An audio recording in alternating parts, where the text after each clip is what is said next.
Friends, Romans, countrymen, lend me your ears. Wrong intro? My bad. Yo, what's going on? So we got some basketball news. I guess a little football, but more importantly, just got a question for you all that I kind of been discussing here in the Facebook group.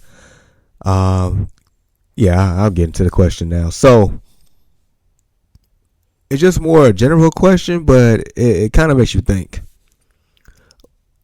What is the most important position in sports? What I mean by that is across, all the sports that from the NFL, the NBA, Major League Baseball, soccer, NHL, etc. What position in any one of those sports is the most important? So, for instance, do you think the point guard in basketball is the most important position? Would it be the quarterback in the NFL? I believe that one is a very interesting topic because each sport, I feel like, definitely has a couple that you can really consider for that position, right? So one answer I got was the catcher for Major League Baseball, which I don't disagree. My first thought was pitcher, but catcher is probably, catcher is very important. So a couple things here. Of course, the catcher determines, he's coordinating with the pitcher, find the right pitch, per throw. So you got that going on. And then not to mention, the catcher is in that position the whole game unless they're batting. Well, more so they're in that position on defense the whole time. The whole time they're in that position. Basically doing squats. That's tough. And then not to mention, any foul tips or pop-ups and stuff in that area. That's rough. And then any, plays at the plate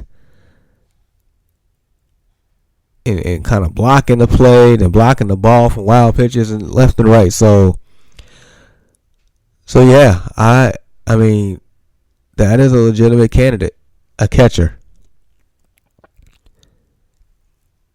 Quarterback. I mentioned that earlier, but the quarterback. I don't know how many times have I said this, but it is a quarterback-driven league. If you do not have a quarterback, you are basically not contending. Quarterback, of course, throws the ball to the receivers, hands the ball off, reading the defense, sometimes calling the play. But then, the other stuff like the quarterback is a leader, commands the huddle, the intangibles.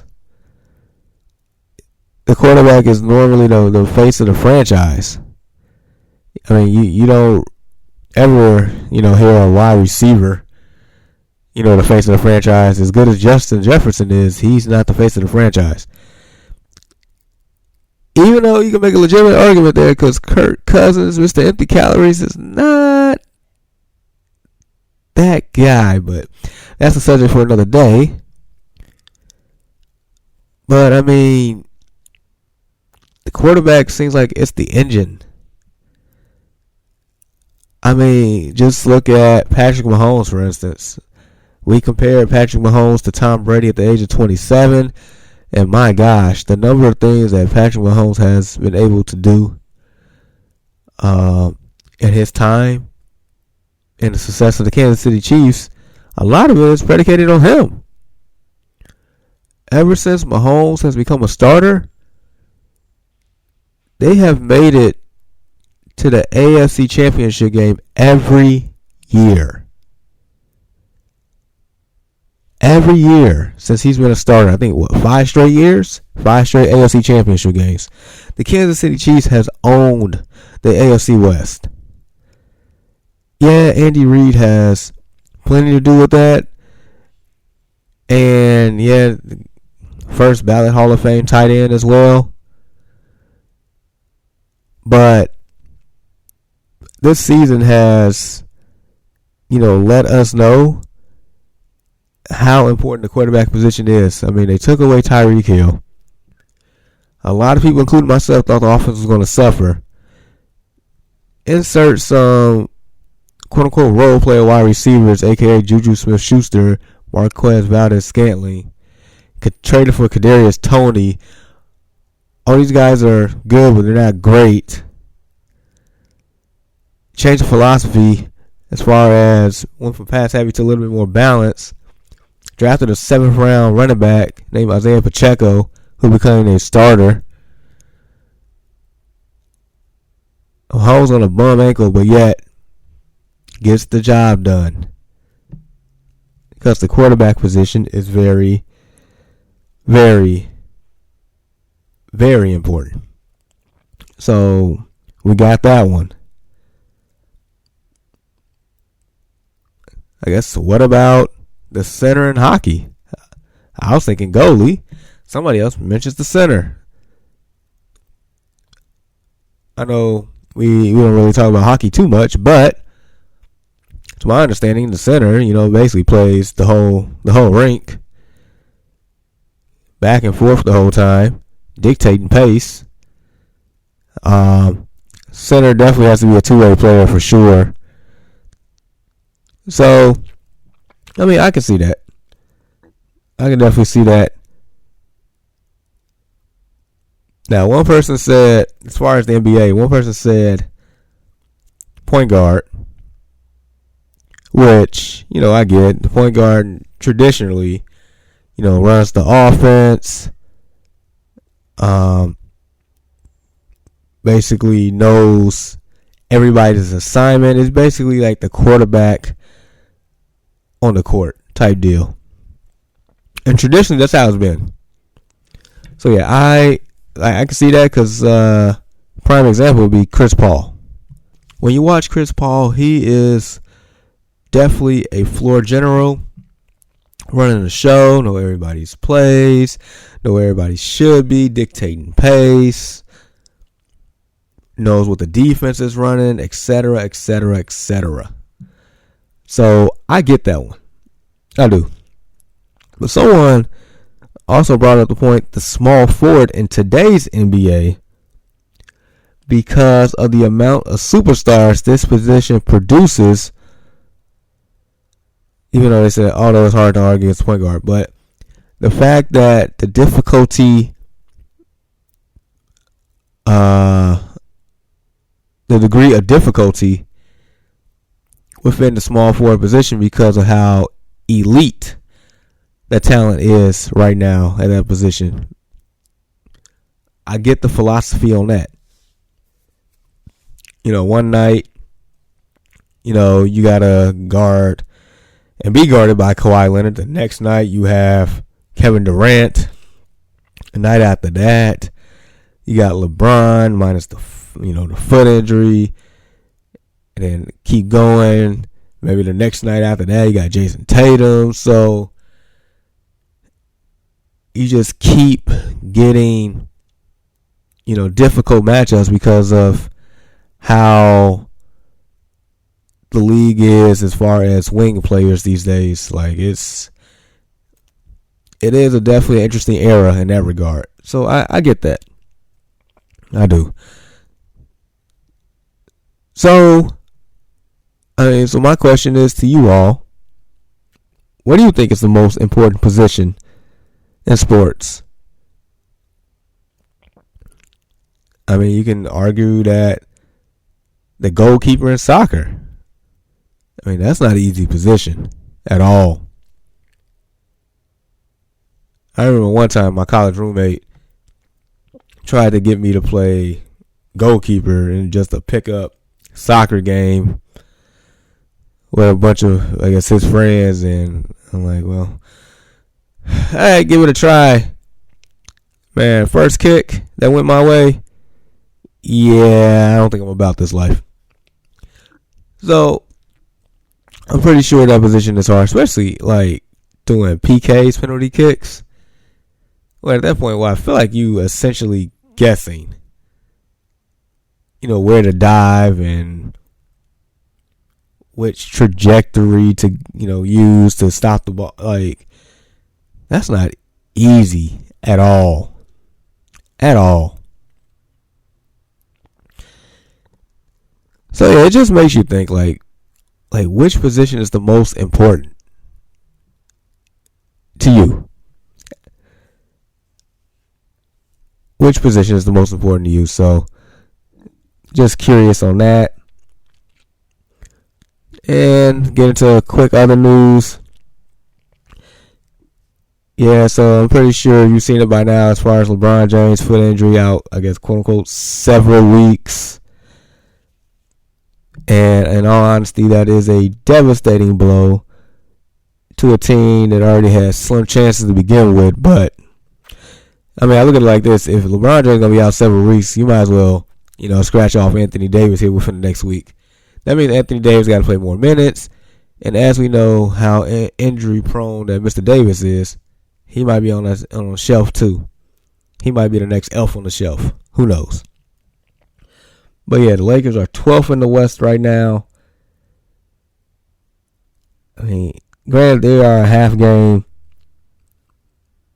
from the 10th spot, but without LeBron, that makes things that much more tough. So their upcoming schedule, they have the Grizzlies on the road tonight. Wait, am I looking at the right one? 1 second. Yeah, so they got the Grizzlies on the road tonight. Oh, what do you know?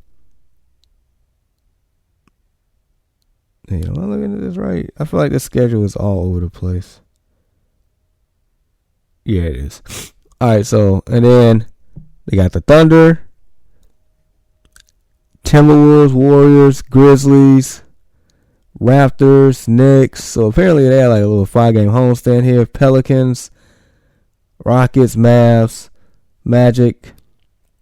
So, I mean, for what it's worth, some of these games can be winnable, and then some it's going to be extremely tough. Like, so the Grizzlies tonight, I don't think they're winning that one. And then you got the Thunder Wednesday in OKC, which they've been playing tough enough to where they probably win. I'm pretty sure the last time we saw them play the Thunder was when LeBron, broke the record. They still ended up losing that game. Then you got the Timberwolves on Friday. I mean, granted, that starts their 5-game homestand, but that's don't give me. Then you got the Warriors coming in after that, Grizzlies coming in, Raptors coming in, Knicks coming in. All those teams are actually, halfway decent to a certain degree. Raptors probably the easiest team on that list, but still. So yeah, it's at this point it's Anthony Davis or bust for the Lakers. And in all seriousness, the Lakers' success is predicated on Anthony Davis and his health and his production. I mean, this whole time it has been Anthony Davis or bust, but in order for the Lakers to actually have a pulse here, Anthony Davis got to have a healthy pulse. So, I mean, we will see in that regard.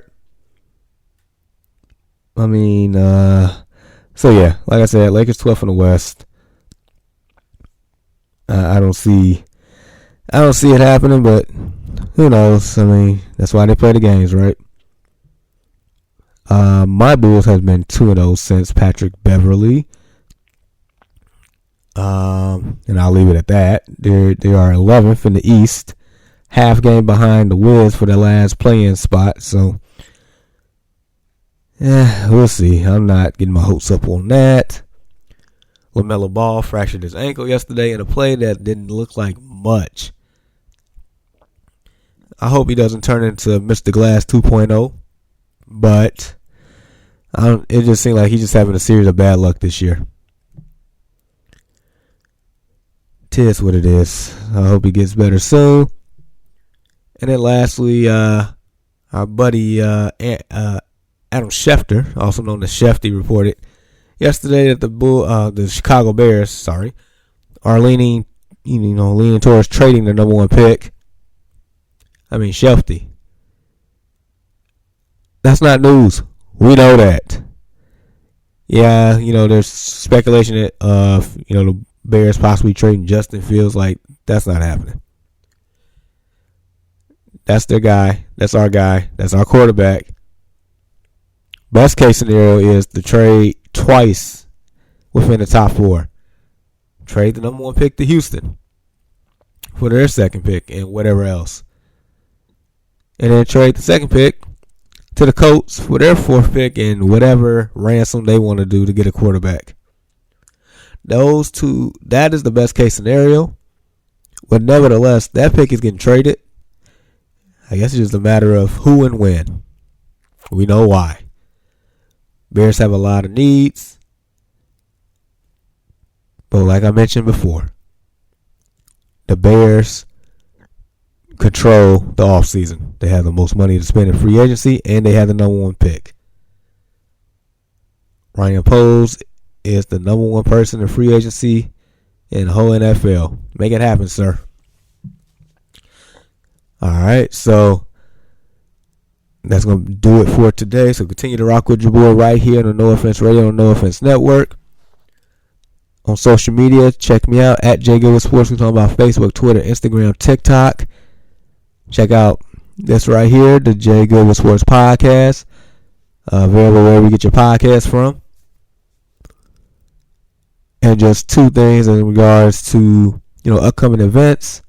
One, the early morning Sports Talk podcast. We on hiatus, but we are back. Sunday, March 12th for our Selection Sunday show.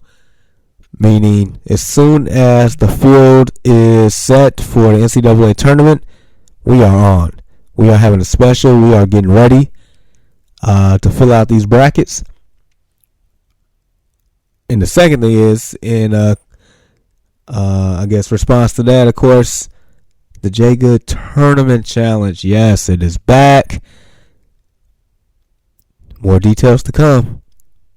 But we officially doing the thing again this year. So, all right, y'all. Last day of the month. Let's finish, Black History Month strong. And then all of a sudden, we're in March already, meaning spring is around the corner. But until next time, you all be safe, enjoy, get back to the money. Peace.